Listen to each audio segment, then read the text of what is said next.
106 miles to Chicago. We got a full tank of gas, half a pack of cigarettes. It's dark, and we're wearing sunglasses. Hit it. Oh, hello, true believers. Welcome back to Heroes for Hire Comic Club. We have another episode of Comic Conversations. I have a very special guest today that I hope you guys like.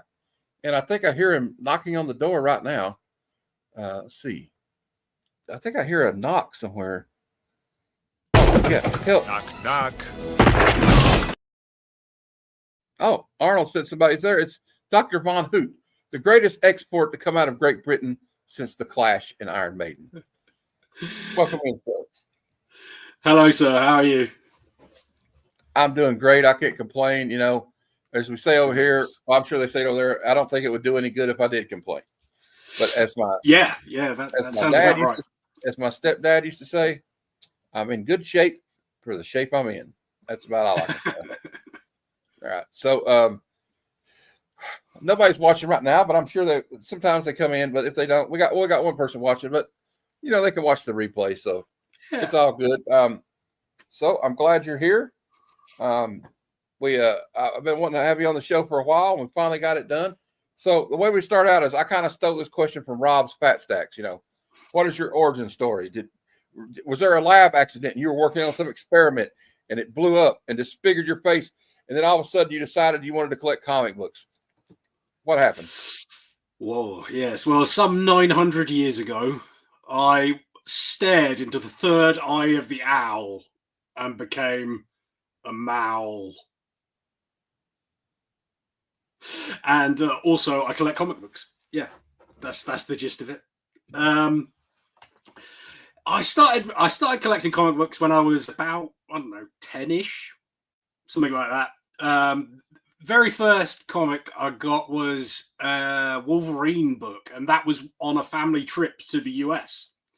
And I got it from a gas station in Death Valley, and I've got a slab of it, but I can never remember the actual number of the book. But ever since then, because before that, I should say, I was a big fan of cartoons, specifically Transformers and, X-Men and Spider-Man at that sort of time were coming in. Especially the Spider-Man. I can remember, actually, funnily thinking back, I can remember seeing a trailer for the X-Men animated series and literally thinking to myself, like, I sort of recognize these characters. Like, I know them from somewhere. They look cool. Then that led me down the path of looking for Marvel books specifically. And on and off ever since, really. Sometimes I've just done trades rather than singles. But generally speaking, there wasn't really a time where I didn't read in some form or fashion, but I've never been a great reader, so it would only be like a couple of books a month for some of that period. You know what I mean? Yeah. Well, yeah. Well, I was like that too. I think a lot of people of our age range were influenced by Saturday morning or whatever I don't know how they did it where you live, but no, it was always Saturday mornings. Yeah, Saturday mornings was the Saturday morning, and then I saw oh, there's a G.I. Joe like a Transformers, right? And so they got comic books, they got books with these people in it. So when my dad, who was in the National Guard after he retired from the Marine Corps, and he was in Vietnam, he would bring stuff back when they would go. Like you're muted. Yeah, I was coughing. Okay. Yeah. Well, as I said, everybody also me and Dr. Von Hoot, our allergies have been killing us. So if we have a sneeze off, yes, we'll know why. That's a good point. I'm a bit sniffly, so I apologize to your viewing public. Hey, you're my friend Cyclotronic Squirt Gun. How you doing? And remember, you can ask any question you want of him, but he will not reveal his secret identity. So don't even ask. You can ask, but it's not going to happen. You can ask, but I can't promise he's going to. We're trying to keep, as I know you're a fellow wrestling fan, so we're trying to keep it kayfabe. Keep the kayfabe alive, yeah. That's right. Although I'm more like, although some people say I talk so much, I'm kind of like Mouth of the South, Jimmy Hart. But I don't know. So I guess the question I have is, what was it when you saw like that Wolverine comic? Like, I got to have that. Like, I remember seeing ASM 322 on the rack, and I said, "Oh, that looks really cool. I need to get that." It was the first comic I ever bought with my money. But was it just like the cover? Like, oh, look at this. What's going on inside that? I got mom, dad. I have to get that Wolverine comic. Well, it's a funny one because we had our own comics over here, which like Marvel UK was a thing for a long time. So I was sort of aware of them, and I did get Transformers, the UK run, and it they existed in my life, but I didn't really like them particularly because I was like very, very weak at reading. It was not something I was good at all. So it really took me till I was about 10 to sort of get my head around reading constantly. But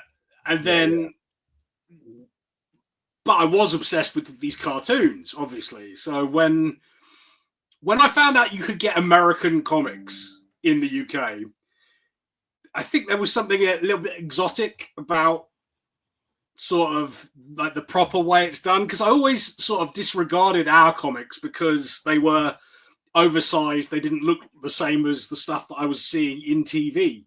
Like if I saw an American TV program and it's got a comic in, it looks like a comic that you would buy in the US, not like the one that I'd buy. So they didn't really intrigue me that much. Also, as I said, terrible reader. So, because I'm dyslexic and I just really struggled with it until about 10, 11-ish. And then kind of figured it out a little bit. Yeah. Yeah, it became more natural to me to read. So, and I guess in a way, American comic books are sort of helped that along a bit because I've never been interested in picking up a regular book, for instance, with loads of words. I do it sometimes. I've read my share of books, don't get me wrong. But like a comic book with the pictures, it's a Saturday morning cartoon brought to life, like in a way. It's just reading it in your hand rather than. And I also like Sheldon on Big Bang Theory always said, like when people made fun of him, you're a grown man reading comic books. He goes, well, they've been showing sequential art telling a story since the cavemen were drawing on caves in France. So, who's not got the high culture now? And I argue also, you have some of these writers today that are pretty sophisticated. It's not like if you look at the old Stanley written books, it's kind of like this is for kids. It's obvious this is for kids. But it's matured a lot since then, and we got our own. I don't know. I think it matured a lot in the 70s when you had guys like Claremont and stuff. But I think a lot of people in the States don't realize that like a lot of these comic books were not available to you guys at first, right? It was harder to get. Like they're in Terry Deadman would be the best one to tell you exactly when, but they're in the 80s at some point. Comic shops did start over here, and you had quite a few of them. Before then, I think they used to just import them to like grocery stores, but that was really rare. Like it didn't happen at my local grocery store. Like I grew up like 3 or 4 doors down from my local shop. Just a little newsagents where you would buy your comics and stuff like that, but it would be UK comics as opposed to the US. Just didn't happen so much. What Aaron's saying is that I remember these. I've seen what's his name? David, still 35 cents, talk about these the newspaper shaped Marvel from the UK, and they would reprint everything in black and white. You'd have like not Transformers, Thor or Fantastic Four in it, and a lot of the time they would be reprints. Okay. And that isn't just Marvel as well. In the 70s, there was a lot of reprints of older horror books and war books that they would put out in just sort of cheapy comic form, but different size to the US style. So it was fairly common. And then in the 80s, when Marvel UK went full force, it was sort of, some of it would be a reprint and some of it would be actual original stories, which is what happened with Transformers, because a lot of Transformers' run is influenced by the UK run specifically, because Simon Furman did an awful lot of stuff in Transformers UK, and then it was brought over to the US and actually reprinted over in the US. I've even seen like I don't know if it was a magazine format, but it was like a Daredevil comic, and it had a story in it by Frank Miller, and then I think another one by Alan Moore was in it. It was like a backup story in it. It's common in our, even today. Like, you can go into a newsagent's today and get a Marvel comic which looks, it will basically have 3 stories that will be sort of excerpts from issues that have already happened.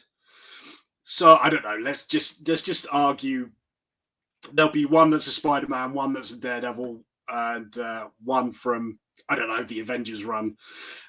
But there'll be like really abbreviated reprints of the stories that we would typically buy in a comic book store, like these days. They still exist even to today, and I don't really know why, but I guess just to give it to kids. Like, it's easier for kids to walk into a newsagent and say, "Hey, Mum, look, I like Spider-Man. Get me this," than it is to go to a specialty store and get actual US comics.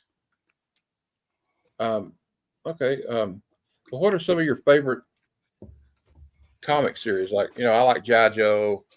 I'm assuming Transformers will be on your list. Yeah, but not the Marvel run. Interestingly, I've read really little of the Marvel run. It's all, I got quite heavily into the IDW run. That was really, really good. I recommend it to anyone. And then since Skybound have taken over, it's been all guns are blazing. I love that. My current pull list is basically, let's try and think. Batman, Superman from DC. Oh, that's pretty much constant. I'm a huge Batman guy. Like, I always was. I say always. Actually, as a kid, I didn't like Batman at all. But that's a side tangent. But I read, a friend of mine lent me a copy of Nightfall when I was probably about 17, 18, and it just like blew my mind. And Brian Bowen. Exactly, classic. I've always had a thing for Batman too. Even back to like watching the reruns of the Adam West show. That was like one of my first introductions to Batman. And that in the old movie, where he's running around with the bomb. He's like, some days you just can't get rid of a bomb.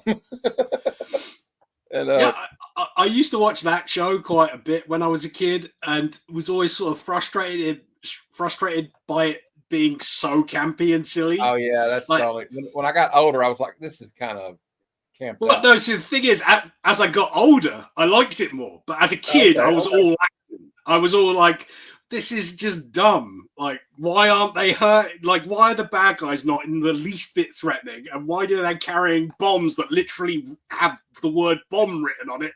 And it's that kind of, like, as a kid, I wanted it to be real and gritty. And as I got older, I appreciated the sort of campy comediness of it. And, also, you see a lot of I've seen a lot of documentaries about like the history of DC, the history of Batman. And a lot of people say like it took a while for him to get his his balls back. Like in the comics, they wanted to be as they tried to be as campy as that was for a while. And then it kind of was like, I don't know if we can do this anymore. And then you had people like Frank Miller's like, we got to give him his like toughness back. And I think that's the Frank Miller run. Dark Knight Returns is the book that really solidified my love for Batman. As I said, I read Nightfall trade paperback, and I love liked it a lot. I liked it a lot, but I put it down and just didn't really go back to Batman at all, like for some years. Then was it Batman Begins? It might have been Batman Begins was coming out, and I thought I'll have a look, see what's around, and I got The Dark Knight Returns, read that, and just mind blown, loved it. Mm-hmm. And then a little bit later from that, I got The Court of Owls because there was a jumping on point, and then at that point, I got obsessed with Batman. I mean, really obsessed with Batman. I was buying trade paperbacks left and right, had hundreds of them, and that led to sort of a love of Superman and the Justice League in general, and Swamp Thing and all sorts. DC, for my money, is far consistently my cup of tea.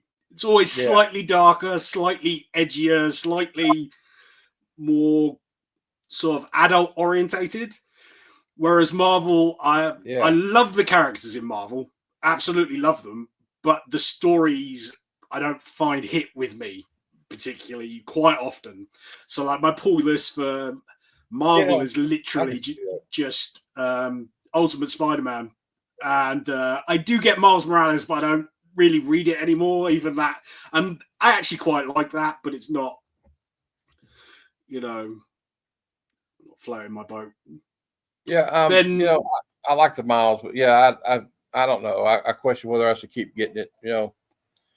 I haven't been getting. I quit picking it up, and then to be honest though, and I think it's a sad. I don't know if it's a sad state of affairs or not, but like I tell everybody, Miles Morales is this generation, the younger generation. Absolutely, Spider-Man. That's the one they care about, and I can understand because he's kind of like while we related to Spider-Man because he was a teenager that had problems we all can relate to. But yeah, I agree with the DC. Like when they started doing stuff, like when they had writers like Alan Moore over there with Swamp Thing and doing that, the Killing Joke. Like DC, Marvel was not doing stuff like that. They had stuff on Epic maybe, like with the Electro Assassin and stuff like that, but not as many as like I believe DC went all in trying to get adults in too. Like I believe their slogan used to be "Not for kids anymore," not just for kids. I really feel like the way DC, generally speaking, writes stories, like their cadence is more like adult storytelling than. I agree. Not even like the subject matter. It's not really about the violence and stuff like that, but more like I get they play out like a narrative that an adult would like, rather than a kids thing. Like. And I was glad that, when they had Alan Moore doing Swamp Thing, because, like, Swamp Thing there's like a fine line. Like, if you had the wrong writer on it, it could get kind of goofy and silly. Mm-hmm. But you needed somebody like Alan Moore to be writing that because he got like Like, I remember when we found out that he actually wasn't the person that we thought he was anymore. He was just like his consciousness was in him. Like, I was like, that blew my mind. I'm like, oh, okay, I get it now. And it wasn't just some, and like, when he started out, I love the Bernie Wrightson covers, but he was more of a mindless, like monster type thing. Kind of, it felt like, I just love the way he progressed. We could talk about Alan Moore all night, but, that Swamp Thing run from Alan Moore is, it's next level stuff. Alan Moore is genuinely one of the greats. Like, there's no question. It's a shame he doesn't do much anymore. He's like kind of, disenfranchised with the whole comic book thing, but okay, now I got a question. We're gonna I don't know if it's, I guess we could call it shifting gears, so to speak. By the way, I was going to I got all these slang words I could use from your culture. I said, no, I don't want to do that. He'll think I'm an idiot.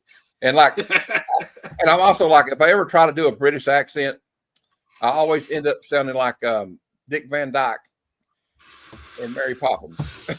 Dick Van Dyke's Mary Poppins is one of my very favorite accents of all time. I love that. Hello, Mary Poppins! It's just all over the shop. I used to watch that movie until the tape.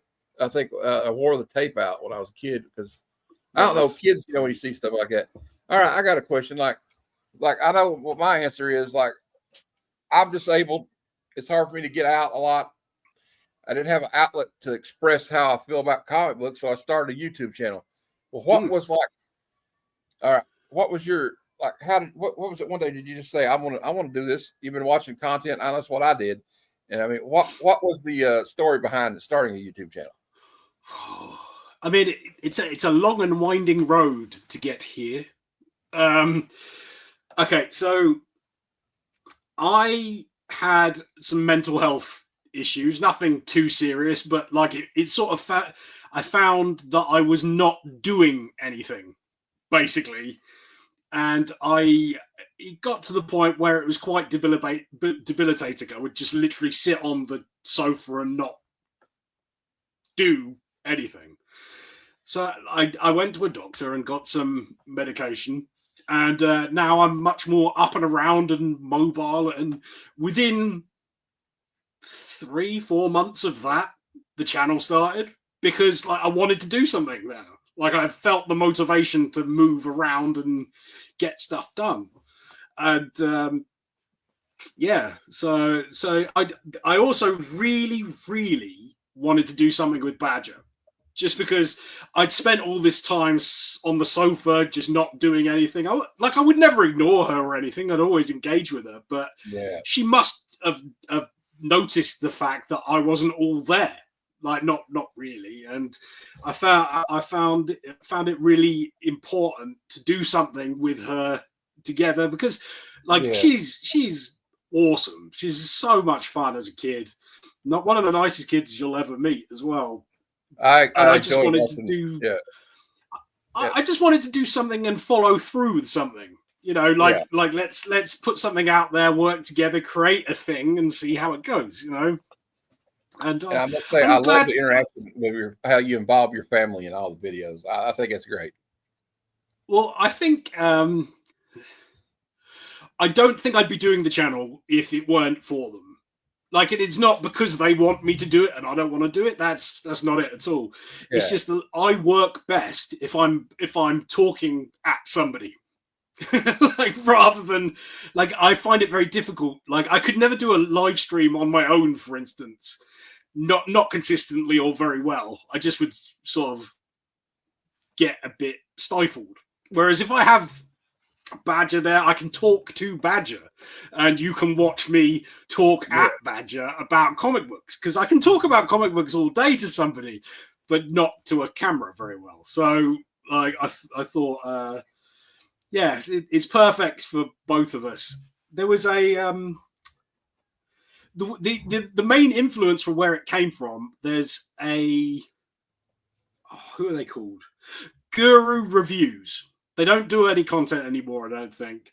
But they were a father-daughter unboxing of BAM boxes, that kind of thing, loot crates, that kind of thing. Yeah. And I used to watch those way before. And I just really loved the interaction and the way that they, you know, opened a thing together. And I thought, you know, I could do something with Badger. But I don't want to do it like them. I want to be different. I want to be a bit kooky. And I like horror, and I like, you know, I like horror TV hosts. I've always been sort of taken, and I love wrestling as well. So it's sort of all that combined to form this, for whatever that means. Yeah. Well, also I noticed she's not a bad artist. I saw Rob's unboxing video the other day. Yeah. And she drew that Transformers cover. I thought that was she drew that. I said to her, like, Badger, I'm sending an AOK to Rob. Do you fancy doing a sketch cover for him? And she was like, a sketch cover? I could. Yeah, why not? I was like, well, he loves Transformers at the moment, and I know his favorite one, so why not give that a crack? I gave her the blank, and like a couple of days later, I came back, and she had literally looked at an image on her phone and then drawn that from looking at. I could never do that. I could never, like, she by eye drew that just looking at her phone. On completely, it just blows my mind, because I remember her as a little kid, and now she's like 14, nearly 15. So but in my mind, she's still, I don't know, the 7-year-old that needed help drawing something from mummy and that. But no, she's more than capable. I think she's going to go into doing art at university and moving forward. That's what she's looking forward into art. Whether it's I can't speak for her or anything. I don't think it'll probably be comic books and stuff, but she's willing to give it a go for me. So why not? Like let's have a. I'm sorry about the sirens. A little backstory on the sirens. We have when we have a big basketball tournament and they win a game, they bring the police cars through here. So it's kind of crazy right now. So they're not coming to get me. No, don't worry. I don't have a warrant for my arrest or anything. Yeah, I did it too. Okay, you were talking about the depression. I'm glad you mentioned that because I had that a few years ago. I won't go into any details, but a lot of people know my story. I have muscular dystrophy. It's like the lesser kind, but like the older I get, that's getting harder. The older I get, I'm 48 now to get around, right? And so then I started getting a prescription. I'm sure you know where I'm headed with this. The doctor was writing me a prescription. Well, it got a little out of hand. So when I quit doing that, I went through this big depression, and I couldn't get out of the house for a year because we didn't have a ramp. And I was I would lay in the bed till 2 in the morning, 2 in the day, and didn't want to do anything. And then I finally got those comics, and so I started selling these comics from my uncles, and I started helping mom sell them because she needed the money after my stepfather passed away. So then I just got back into it and decided, I'm going to do it. But so I can relate. I just want to say that I know sometimes I have a tendency to do these interview shows and then start interviewing myself. But I just wanted to tell you that I appreciate you because there's a lot of people probably struggle with stuff like that. Yeah, and I think it's important to draw attention to stuff like this. I think, but nobody needs to know the gory details about any of this stuff. But it is important for people to realize that lots of people go through this kind of stuff. It's not a big deal. You just need to try and help yourself to go and get the help you need, really, where it's appropriate. In my case, in your case, I mean, I think not having the ability to leave the house I could absolutely see how that could, affect somebody's mental health. It's a horrible situation. You gotta have contact with outside there'll be a lot of people after the pandemic will also have a similar sort of there will be mental health fallout from that. We just need to look after ourselves and try and look after our brains a bit more. You can lose your social skills if you don't interact with people every day. Absolutely. I didn't know. I was acting like an animal. I don't know if I know how to talk. You know what I mean? I was when I first started getting out again, I was I don't know how to act around people. It's kind of scary. Yeah. It is really scary. And I felt something similar like that because you got to cut yourself off and you're in your own head constantly. And it's just a bit debilitating, isn't it? Also, I want to say, the way I dealt with it with medication might not be the way for everybody, but at least try. Take the step to. And in my case, it worked a charm. I couldn't believe how I changed. And for years and years, I'd always thought to myself, there's absolutely no point. It's not going to make any difference to you. You are who you are, and it's not going to change that. It turns out it worked. And now I'm a little bit wacky, but I'm here. It's nice. Hey, a little wackiness is all right. You know what I mean? I always I like being quirky and the thing is though, when I grew up, I don't know how you feel about it. I know with my dad and my uncles though, you never talk about anything like that. Don't let nobody know, and I don't think that's very healthy. I think that we've evolved as a society. I think it's like, I say good to you, kudos to you for like recognizing the problem and seeking help for it, because it can get out of hand. I mean, honestly, it had got so out of hand that it was sort of my wife that got the help rather than that. Like, she was really worried about me. So, and that's over a really long period of time. It just took a while, but we got there in the end. So it's all right. But you're right. Culture was very different. Like when we grew up compared to now, it just wasn't common to discuss this kind of thing. So it's always. Bobby says he self-medicates. We know how you self-medicate, sir. It's okay. But it's good to have a hobby. You know what the thing is about the comic books, and this kind of goes to my next question, is what do you love about the YouTube comic community, about having a YouTube channel?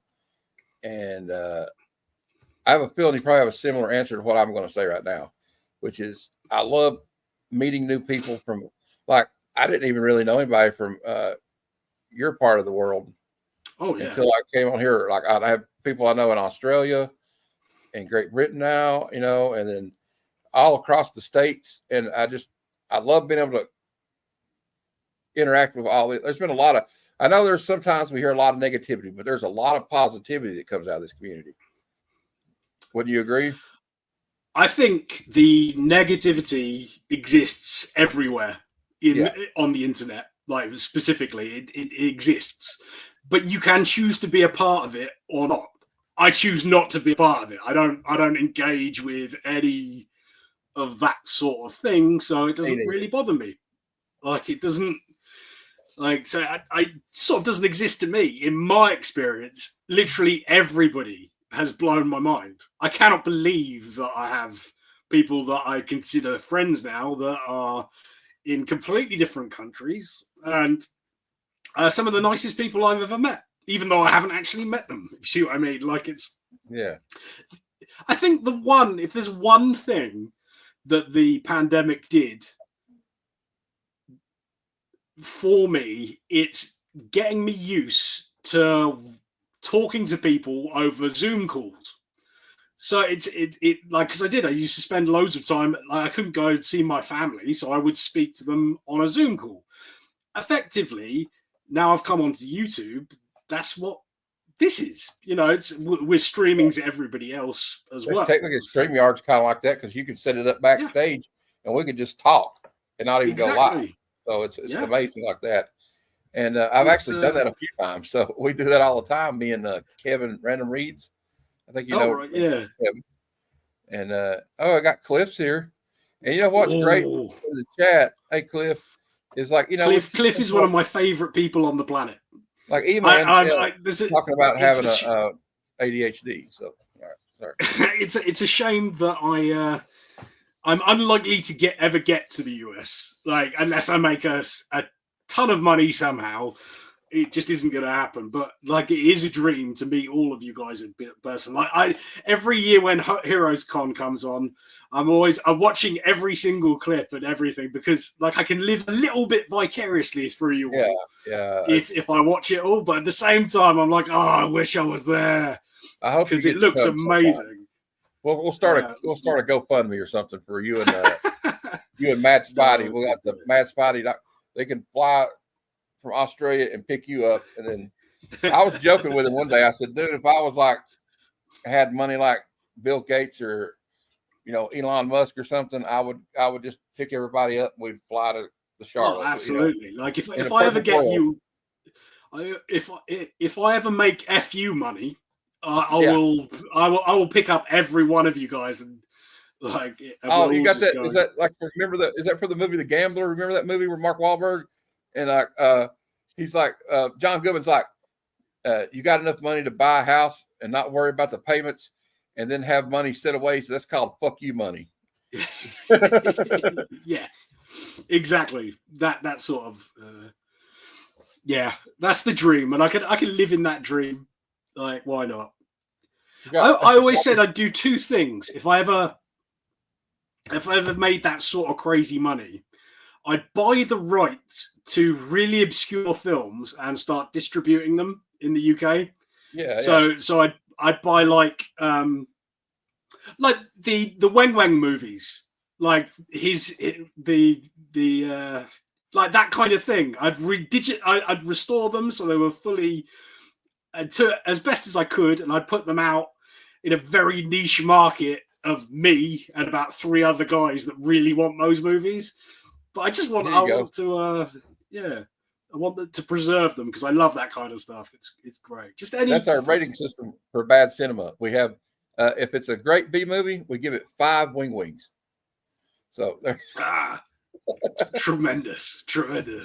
Oh, it would be great. Like I always thought about like doing like that's what maybe inspired me. And I know the time difference is different, but maybe one day you can come on and do a on one of our shows where review movies. We're like next week we're reviewing Death Race 2000. Now that's at noon Eastern, but I could always change the time. So the problem I have is because the reason I am a Mal is that I work at night. I'm up, so I'm away quite a lot, and that's why I'm sort of always in chats and stuff like that. Because there's not a lot to do at work. You just have to be there and make sure you're alert. So unless something happens, but it's rare, and so I can engage in the chats quite often, but I can't actually do the live streams because, like, unless I'm on holiday like this week, that it's a bit difficult. But one day we'll make it happen. It's just can't be anytime soon, unfortunately. Oh, it's okay. It's just I was just saying that open invitation, sir. Open invitation, Thank you, sir. Yeah. That would be fun. I'd love to have a chat because I love it. Like I would argue that probably movies are my first love.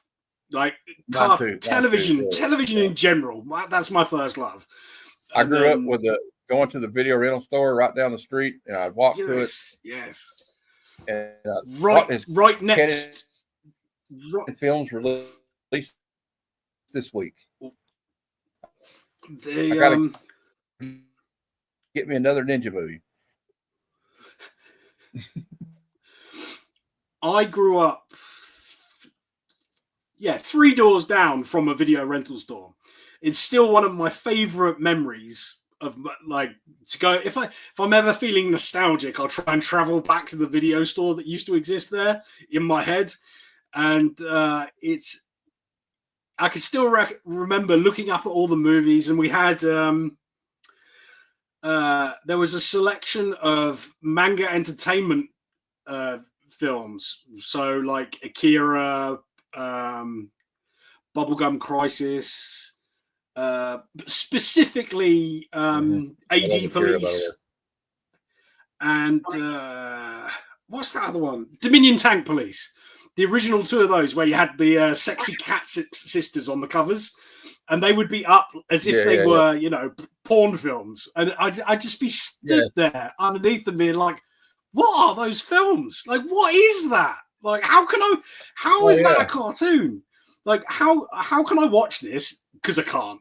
Like, it took a fair few years before I was allowed to get a rental of that, but I did get there at the end. But I just can distinctly remember being really puzzled by these movies with weird covers and strange. Yeah. You know what I loved about the video store back then, though? Like, they didn't care. Like, where I was at, like, I would go in there and would rent like Revenge of the Ninja. Like, okay, he's like 8 years old, but you can watch it, son. Here you go, sonny.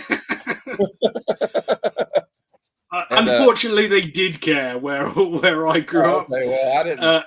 I don't know. I guess it was the Wild West where I went. When I was around, I was about 13, I think.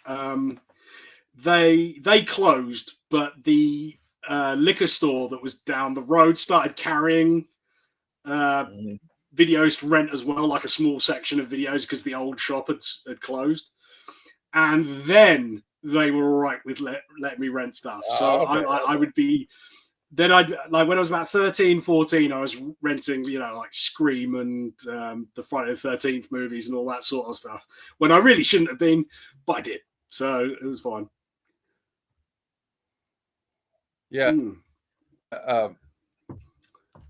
There was nothing better than okay, I got some money for my allowance. I'll go to the 7-Eleven and pick up a comic, and then I'll walk to the convenience store, the video store, and we'll see if they got any new movies to rent. I remember, I don't know how many times I got charged late fees, or I probably still have a tape out somewhere, I'm sure.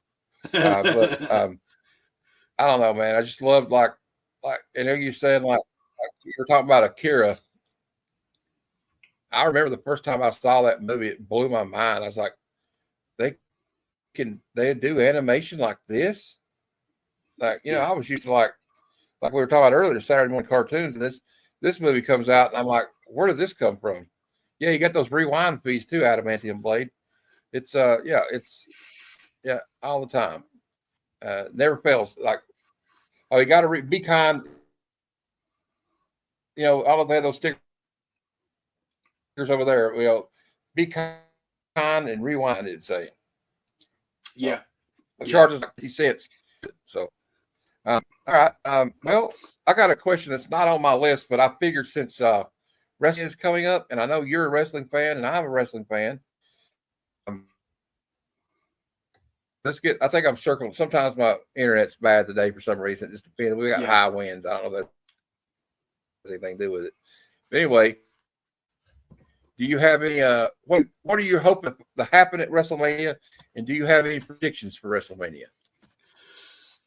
Yeah, I have predictions as always. Like I'm super excited. WrestleMania is like my Christmas. It's like my personal Christmas because I can watch a lot of wrestling. Like it's if I've got one superpower, it's that I can just watch a lot of wrestling, and it's like it all comes early. Like you've got. I think I was saying in one of the chats the other day, WrestleMania this year is going to have a 3-hour pre-show and then a 2-hour post-show, and it's going to be 4 hours long each night. So, like, it's literally the entire day is going to be taken up by WrestleMania twice in a row. It's going to be great. Wrestling all day, yeah. I think generally speaking, it's going to be good. Like everybody involved, more or less. Oh, we've lost him for a second. Yeah. So everybody involved in the card is, you know, they are really great talents. Really, really great talents. And I don't know that the build's been all the way good for all of the matches, but I am excited to see most of them. The matches themselves will be bangers. Because it's WWE, then you're never going to get... Well, I don't know. Sometimes you do get the odd, genuinely, like, brilliant masterclass, but they're probably going to be good to great sort of levels rather than, like, the best ever. But it's not really about that. With WrestleMania, it's more about like the massive spectacle of the whole thing. It's just so much fun. I'm really looking forward to what happens with Cena and Cody. Like, I think that's the thing that's on my mind. I want to know. I want to know where they're going with this. That's been the hottest thing on WWE here lately. It's like hearing their response with each other. Like when he came out and it's like, I don't know who this is, but I'm hoping John Cena shows up. And like they're back and forth, but like I'm really excited that CM Punk's finally getting his main event. Yeah, it's not a championship match, you know. But the only one I have looks kind of weak, although I thought they had a good interaction on SmackDown. Is Stratton and Charlotte, Tiffany Stratton and Charlotte. Charlotte seemed like she was genuinely rattled by the Chicago crowd Friday night. I don't know how you felt. Absolutely. I think she was really, really thrown off her game. I think that they're trying to do a thing where it sort of blurs the line between, you know, what's real and what's not. But at the same time, the crowd are turning against Charlotte in the wrong way, sort of. Because I'm not convinced that Charlotte actually wants to be a heel. She's not enjoying. It's plain on her face. She's not really enjoying getting booed out of the building by these people, and it really derailed her. Really, really derailed her off that. And I'm trying to give her a little slack because, you know, honestly, I watched this podcast. If you watch, it's called "Busted Open" with Bully Ray's co-host, and Bully Ray kind of made the theory that he thinks that maybe she's been off for a year. So I think. Yeah. maybe her getting her legs back under her to get out there in front of the crowd like that might have threw her off. So I'm hoping that's all it is. I think 100%. I'm certain that they did not intend to bring her back as a heel. Yeah. Like when she came back, just as a general rule of thumb, when people come back after a long time period, they automatically assume they're going to be a babyface and they'll get that big like hero's welcome back. And she got the exact opposite of that. It's like proper go away heat. Like they love booing her and they're not going to stop. It's not going to. So they have to pivot on that. But she has to be willing, of course, to pivot. Otherwise, it just becomes awkward. Like it's. I think the match will be good. Honestly, Tiffany's pretty capable. Like she's good, and Charlotte is an amazing wrestler. Like I think Charlotte is one of, if not the best in the ring at wrestling. Now, some of the booking that goes along with that is not always good. Yeah. Like she gets put over too strong quite often and stuff like that, and people are sick of her. But that's like fundamentally, she is excellent in the ring. So it's it should be a good match. Am I excited for it? I mean, I'm sure it will be good, but I don't really care that much. Like if they told me it wasn't happening out of nowhere, I'd be like, all right, okay, let's just move on to the next match. It would be different. Like if they said Cody and Cena was off, right? Then I'd be like, oh man, I'm looking forward to that. But like with that one, I wouldn't really miss it. But the ones I'm really excited to see is like, and I would argue that this woman is probably one of the hottest wrestlers in the company. I'm not talking like looks, although she is very attractive, I think, because I kind of like that kind of look. But Rhea Ripley's been a phenomenon the last 2 years. And the only thing that slowed her down was that injury, I really think. But she came back, bounced back quick. And I just don't know. And like it got me interested in women's wrestling. Sometimes I just like when the women's matches started, I was like, well, I guess I can go use the bathroom now. I'm not trying to be sexist, but there was a time period when that was the truth. But then there was like when AJ Lee started doing her little thing, and you got the other people. Then it got me. Then I like people like Rhea and Liv Morgan, who they kind of draw you in, like with like, oh, I really don't like this person, or I'm really rooting for this person. And I'm always, and also another one I think is one of the hottest ones is Dominic. He's got to be the most hated heel in the company. There's just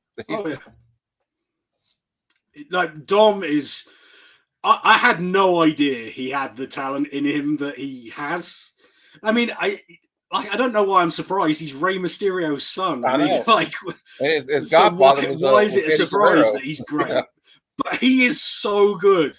And like the thing about Dom is he doesn't need to be a great in-ring wrestler.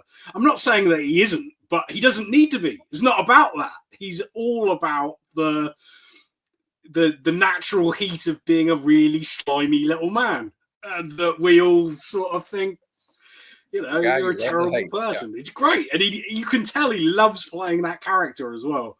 It's wonderful. Going back to women's wrestling for a second, I fully agree there was a time period that it was just, it was piss break stuff. But that's because that's how it was presented. Like, and they were never given time. They never were encouraged to have proper matches. You need to learn pro wrestling. It's not something that just happens. And if you're not getting the opportunity and they're just doing stupid stuff like that's a good one. If you're doing stupid stuff like bikini contests and stuff like that, that isn't wrestling. Yeah, it's entertaining to some people, but it's not wrestling. TNA, yeah, that's all this is. I'm not talking about the company either. It's TNA. That's all there. That was just to get the guys excited to see these women. But like, I love the progression of it. Like when we got people like Charlotte, Becky Lynch. Exactly. I think the women's divisions across pretty much everywhere in wrestling right now is the best it's ever been. And it will eclipse this at some point, because I'd argue that probably Rhea Ripley is the closest thing to like a proper main eventer level on the men's side, like that they've got at the moment. Maybe Charlotte and maybe Becky if she comes back. They're pretty close, but there's never been a women's wrestler that has got as over as say a Steve Austin or a Hulk Hogan. Yeah. Like they haven't been the face of the place, and I think that will happen one day. Like there will be somebody that steps up, and it might even be Rhea because she is that damn talented and just so unique. She's an amazing talent that I could watch for days. You're right. I mean, she's a good-looking lady too. That doesn't hurt. And she could probably kick both our asses. Oh yeah, absolutely. Another thing about being a heel, like just to circle back because I almost forgot what I thought. That Dominic gets is like what Jerry the King Lawler once said when he was in Memphis. He said that I had the crowd so mad that there was a guy that jumped the rail and tried to come in the ring. He says, I knew when that happened, I was doing my job correctly. Yeah. Now, I mean, nowadays they probably, I'm not telling anybody to go jump the rail and attack some wrestler because you'll probably get choked out because most of them can fight. Yeah, no, I'll slap you about. It's not going to end well for you if you try that. No. Do you remember the one time the guy come in with the outsiders and Hall was kicking the crap out of him? They threw the guy out of the ring. Yeah, I do. Yeah, my favorite one of those was a match in Germany with Steve Austin and Triple H. The fan jumped on Austin because Austin was the heel, I think I want to say, and Triple H just goes off on him and throws him out of the ring, but like really lamps him. Fans should not cross that barrier because it is fair game if you do, because you're not supposed to be there. Can you imagine if somebody done that with Steve Blackman or Ken Shamrock, what they would have done? Yeah, that would be bad. They'd be bloody daft to do that. See, I said I wasn't going to do it, and there you go. They would have been pretty daft, though, to do something like that. I think on the Dominic Mysterio thing, that it's sort of the opposite of how Charlotte seems to be reacting to this heel heat. Like Dominic, you could tell really enjoys the position he's in, whereas I think Charlotte looks like she's uncomfortable, which is, I don't want to make a woman uncomfortable. It's bad, but at the same time, you're doing a job and you should be the heel if you are the heel. And some wrestlers just live for that. Like Roddy Piper, he loved the heat. If they give him, I don't know, a lot of people might know there and watch the wrestling don't know like that. When you got heat with a crowd, that means that you're doing, if you're a bad guy, you're doing the right thing. That means they all don't like you. I mean, and few people were as good at it as Piper was. But also, what a guy like that gets, like, it's just like Steve Austin after a while. They start just, like at some point, Steve Austin turned into a babyface, didn't even know it.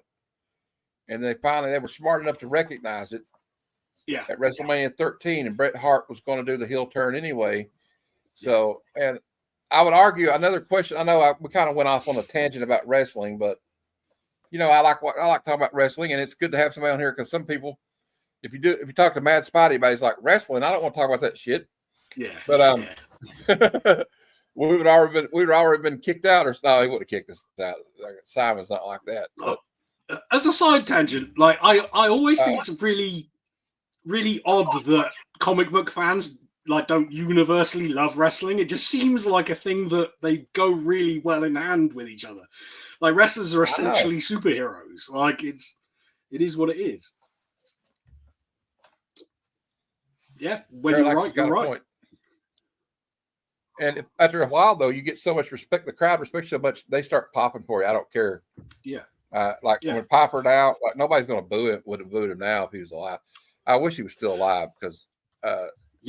Yeah, it's a shame. I don't know. It's too soon. With Dominic Mysterio, somebody suggested to me that they should turn him face soon because he's getting such strong heel reaction. And one day, Dominic will be a massive, massive babyface, I'm sure. But you don't need to cut the heel heat off early. Just let him be the heel for as long as he possibly can, and then turn even like when he's not in a WWE ring or with a WWE microphone, he still keeps it up. Like he was on Hot Ones. They had the versus Hot Ones, him and Liv Morgan, and they asked him about, are you going to make up with your dad? He goes, screw him. He's brilliant. Like, he's really, really good. And I love that Hot Ones. I thought it was hilarious. They did great stuff. Yeah, I just watched it today. I just really enjoyed it. Do we got any questions from the? Well, I got one more question. Then we'll take some questions from the chat because I like to keep it. I don't want to keep you on. I know it's probably like 5 minutes till 2 a.m. there. So yes, it is. Yeah. Do you collect anything else besides comic books? Trading cards. Right now, I'm obsessed with pro wrestling trading cards and just trading cards in general, but mainly pro wrestling. I'm really big into it. Yeah, that is a classic. I mean, it actually is a classic WWF card. That's the branding. Yeah, but yeah, it's amazing. I used to collect the wrestlers too, but I gave a lot of them to my nephew. I just felt like sometimes you know how it is when you start collecting stuff and you kind of fall out of it. Sure. And I did have one somewhere. I don't know if I still got it. I've got it put up somewhere. It's a limited edition CM Punk one with a spinner belt, like when he won the title. But it's like 150. Some are just, that stuff's too pricey for me to like collect, really, though. Yeah. Because they get. Well, I think this is the problem I'm getting at the moment. The Spiral Dimension is not a big place. And I've got a lot of junk in here, like a lot of stuff. Mm-hmm. There's boxes and boxes of comics. I've got something like 4,000 DVDs and 4,000 Blu-rays. And yeah, like it's extensive. It's a huge collection. And I love buying them, but like I'm out of space. So I have to be a little bit more picky. Yeah, I have to too, really. Yeah. 1 second. Okay. I bought this the other day, right? Oh yeah.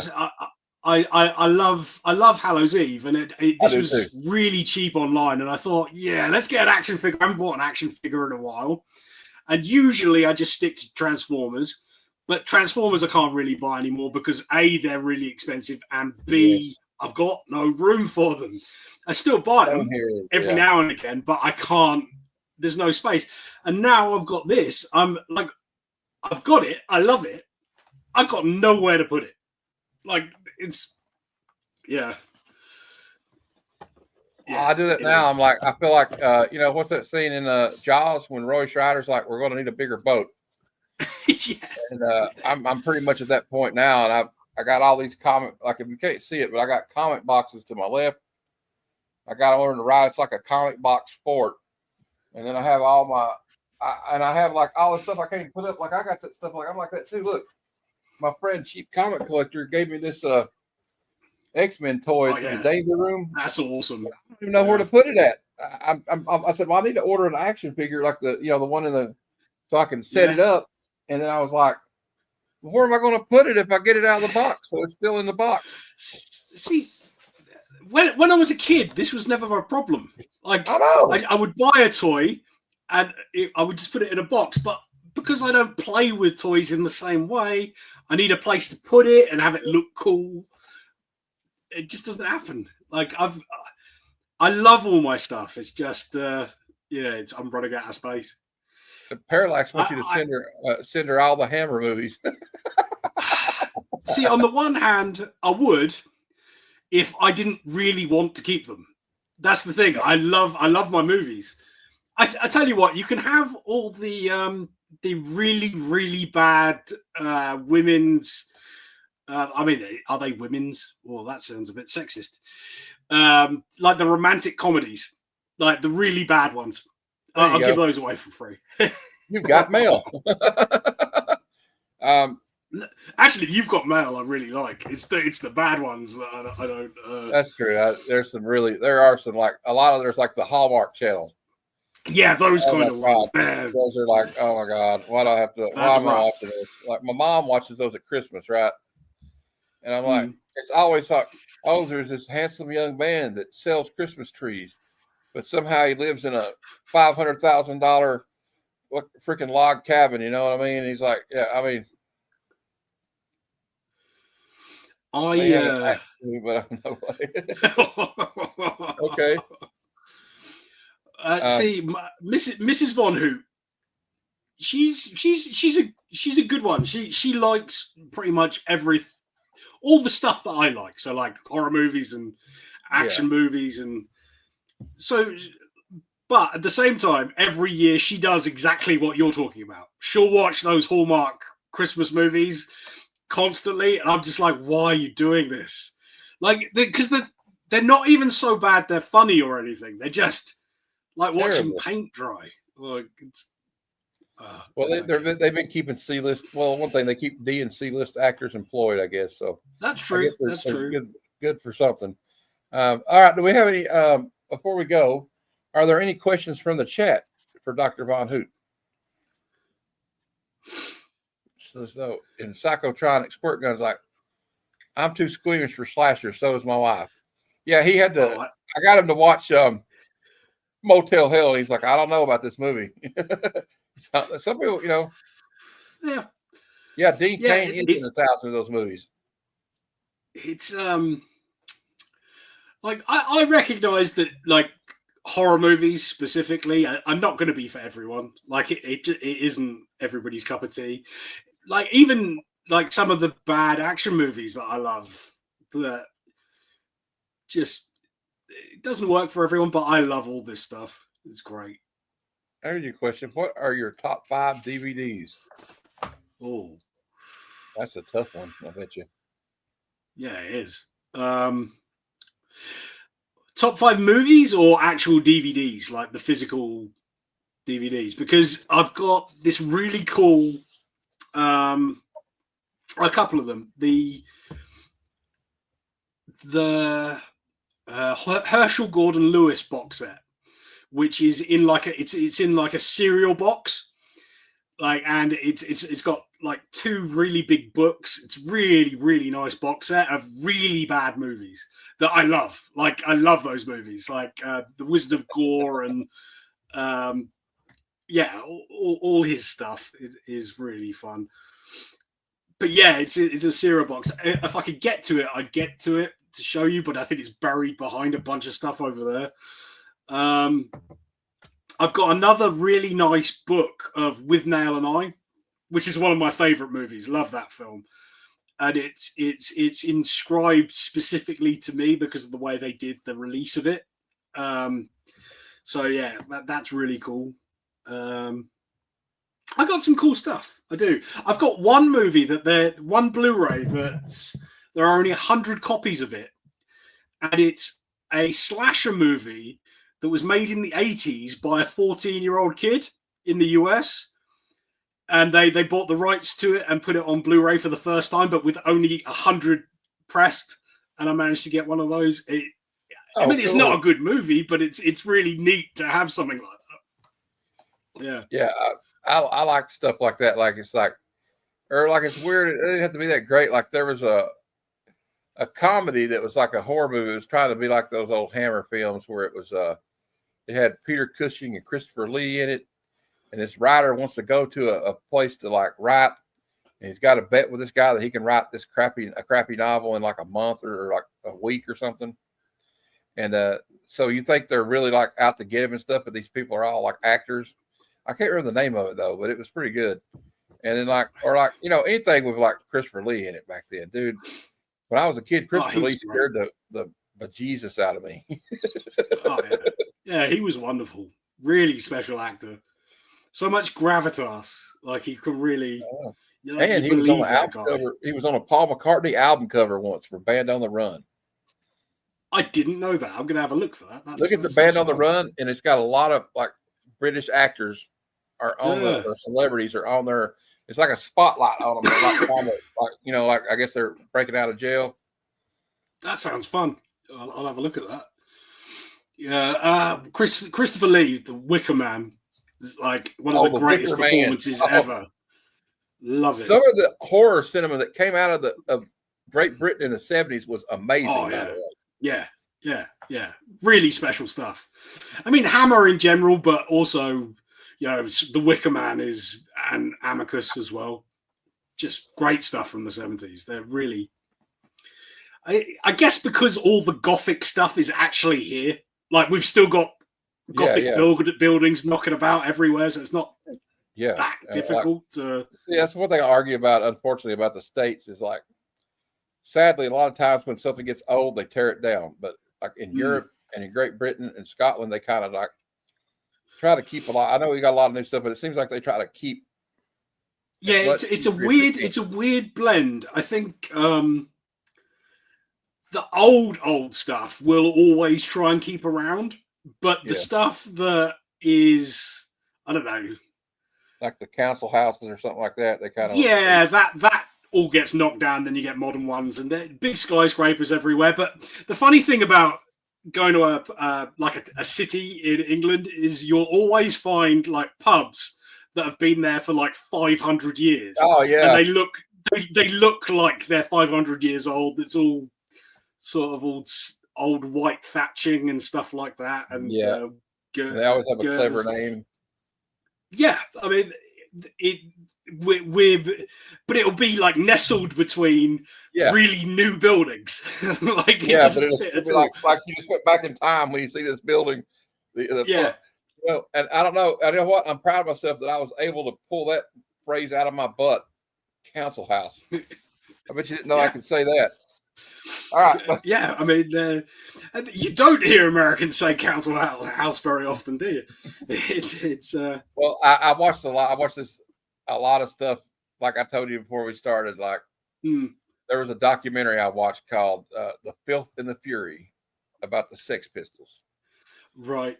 And there's a lot of stuff in there like that. Like you get a lot of terminology, like, and I don't know. I just always was interested in stuff like that. Although I've never been to your country, my mom has. She went to Scotland and England, and I've always wanted to go. Maybe one day, if you can't come here, maybe one day we'll get to see you. I don't know. I would love that. It'd be amazing. That's one of my goals is to go. I've always wanted to go just because of the rich history. Like I watch documentaries about the English Civil War and stuff like that all the time. And and what's interesting is there was a show that me and Random Reeds used to watch like backstage. It's got one of the guys in Pirates of the Caribbean. It was called The Detectorists. I don't know if you're familiar with this show. Badger was watching it today. Like okay. I've seen the Detectorists loads of times. Like we basically just go around on a loop watching that show. It's really really good. And like it's really well made. You can just go somewhere and find something from the Roman Empire is always amazing to me. Like we don't have that kind of. You really can't do that much here. Like we have the Civil War thing. Like if you go down south, like some of the trees they can't even they can't even cut them down. There's so many bullets in them. From the Civil War, wow. You know what I mean? That's crazy. Yeah, but I've always been interested in stuff like that in history, and I mean, that's one thing you guys have is steeped in history. A lot of history. Like I watched I know we're kind of went off on a rant. I know it's not even about comics, but I don't care. I'm having fun talking to you now. I won't keep you forever, but it's like that. I don't know. It's just something that interests me. So, and I mean, all of us. If it wasn't for you guys, we wouldn't be here. So we came here. Well, I mean, it is what it is at this point. I think the funny thing about our history is we're sort of interested in it, but we're sort of not. Like at the same time, like it exists. We're sort of aware it exists. It's kind of like it's always been there. It's like something you kind of like take for granted. Maybe like, oh yeah, I know, but yeah. I think as I get older, I get more of an appreciation for what you're talking about, like the fact that there is history like that knocking about. Like I've been to a castle, like which is crazy. Like thinking about it, like I've walked around an actual castle from, hundreds of years ago. Like, but at the time when I was a kid walking around that castle, I couldn't have cared less that I was in a castle. A lot of people. We went to South Carolina and went to Fort Sumter. If anybody knows anything about history, Fort Sumter, South Carolina is where the first shots in the Civil War, the American Civil War, took place. Right. And I'm like, why are we here? This place sucks. I want to go. Let's go somewhere else. Let's go to the beach. I don't want to this old brick fortress. I don't care about this.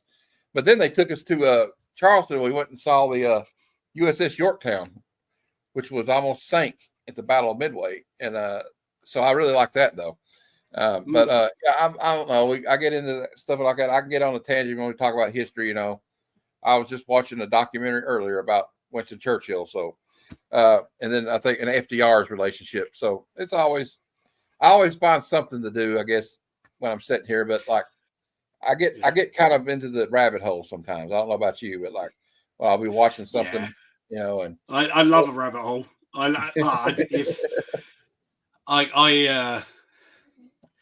I mean, a lot of my time is taken up by watching wrestling, like as we were talking about earlier. Yeah. But I also can watch somebody talk about wrestling for literally hours. Like yesterday, for instance, there were 2.5 hour long interviews with Triple H on YouTube, and I just sat there for 4 hours watching. Essentially, people talk about wrestling, just static cameras. I do it all the time. I don't know why I could watch this stuff, but there's a YouTuber. I think he's from he's from England, and he's younger than us, but he has like a Dirty Dutch Mantel on there all the time. Right. Telling stories. I don't know if you've seen him on there, but like Dutch has some of the best stories. He was in the Memphis territories. Pro wrestling stories are absolutely mental. And what's really, really crazy about them is that they're at least partially true most of the time. So like you can get some of the wildest things, and it's such a weird. I guess what it is as well is because when all these stories took place, it was all such a closed off community. Like people, like it didn't make the news. Any of this weird, crazy stuff that happened, and then, like, because the world has opened up and because wrestling is no longer the way it was, they can talk about it to their heart's content, recounting mental stories about. Yeah, That's exactly. Yeah. There was one like Harley Race, and if you didn't hear this when I was watching wrestling as a kid, but he gouged a guy's eye out in a bar fight one time. Yeah. And they said he was so deadly with, I think it was his left hand. He said, if I hit you with my left hand and you're still standing up, I'm going to walk around and see what's holding you up.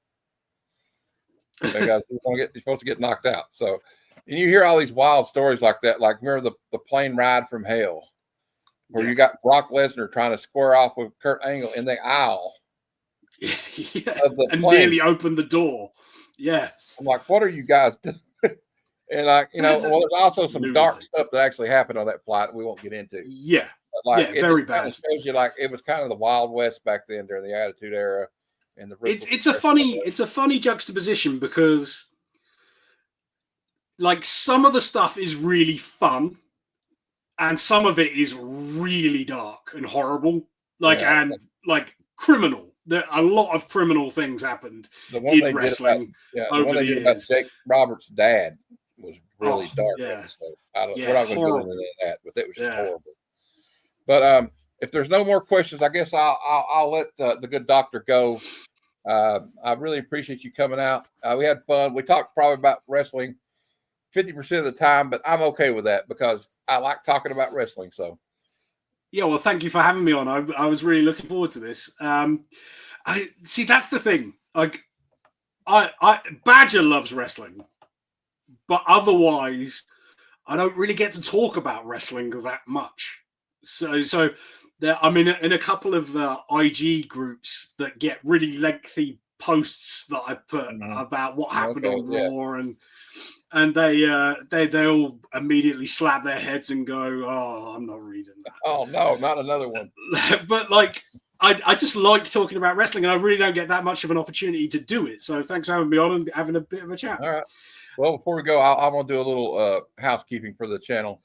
Sunday Super Show Extravaganza at 6 p.m. Eastern Time. We do the new comic book day previews. We got wacky races coming out. I used to love that stuff when I was a kid. And we also talk about the trending comics of the week, the new key issues, and of course, my favorite segment's called Out of Context Panels of the Week. And then this Monday, Bad Cinema episode, we will be reviewing the movie Death Race 2000, starring the late David Carradine and Sylvester Stallone. And next week at this same time, same channel, my guest will be Bub's World. So please watch that or watch the replay. You got what's going on? What do you got going on, Doctor Von Hoot, for your channel? If all goes to plan, there will be a video up on Friday, which will be an AEW Allure hobby box rip, and I get something really good in that box. I'm really happy to have got it. And then after that, I haven't shot anything yet, but there will be comic related stuff on next Tuesday, because I've had a couple of weeks off from doing videos, and I've gone too heavy on the cards. I think recently I need more comic stuff, mainly because I've got boxes and boxes of comics to open, and I just haven't got around to it. So, yeah, the wife is going to kill me if I don't get these boxes off the floor. So yeah, that's the plan at the moment. Just usually Tuesday and Friday. Definitely always Tuesday, but some Fridays I put up a video. So yeah, come to Doctor Von Hoot and watch some stuff. Yeah. I'm only 9 away from 400 subs, so that's nice. Oh, awesome! I'm about 50 away, so I'm right behind you. And you do I guess you still do the Parliament of Mals sometimes. I do, but it's so much stuff has come up on Saturdays and it's WrestleMania this weekend, so I can't do I won't be online except for Only Slabs this weekend, just because I don't want to hear spoilers. I understand. I understand completely. Well, hey, I tell you what, we'll get together one time and we'll talk about, maybe we can talk in the chat or in the group chats about what happened at WrestleMania after the week. Absolutely. I should say as well, I'd love for you to come on to Parliament of Mals if you're around. Like that, that would be great. Just invite me anytime. I'm usually available that day. I know it's on Saturdays, usually after Only Slabs, right? All right. Yeah, I'm available that day. It would be great to have you. It's a lot of fun. And the thing is, I'm so inconsistent with it that sometimes it's every week and sometimes it's once in a while. Yeah, well, I gotta do that. It's like, whenever you feel like it, that's the way I do it. So the next time you have one, just send me the invitation and I will be there, sir. Tremendous. All right, guys. Like I said again, I'd like to thank Dr. Von Hoot for coming out and doing this show. I know it's like 2 a.m. sometime after 2 a.m. there where he's at. So I really appreciate him taking the time. So all right, guys, thanks for watching. And until next time, true believers, Excelsior. Come, son of Jarrell, kneel before Sod! Snoochie boochies. All right, we're out.